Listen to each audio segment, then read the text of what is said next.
looked into a map and wanted to jump right into it, think of all the places you would see and the adventures you could have. But that is just not possible, or is it? So how many of you have felt this way, that you'd like to go and travel somewhere and see a beautiful place?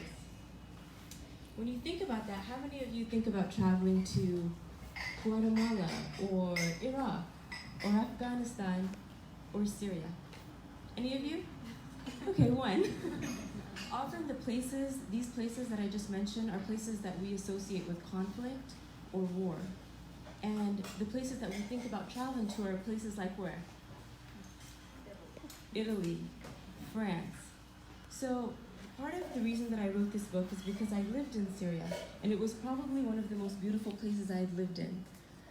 But when I came back to the US, I saw that the way people thought of Syria and many of these countries that I just mentioned that I had been to was very negative. It's not a place you would imagine a magical journey to take a magical journey in. It's not a place you would want to visit, despite the fact that these places have a very rich culture and very, very beautiful heritage of for all religions and all different types of civilizations.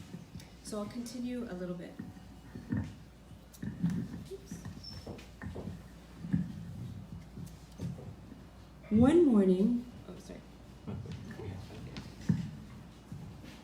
although she was only 10 years old, Laila had always wished she could jump into a map and go on a wild adventure.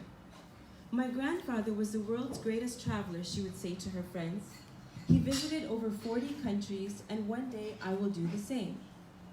Laila would dream of all the places she would see and the people she would meet, but she didn't want to wait to be grown up to do this. She wanted to go now.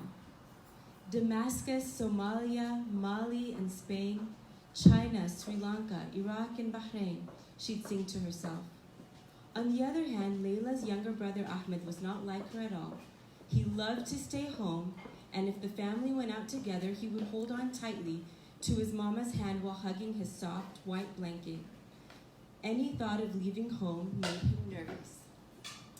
Does that remind you of anyone? Ahmed?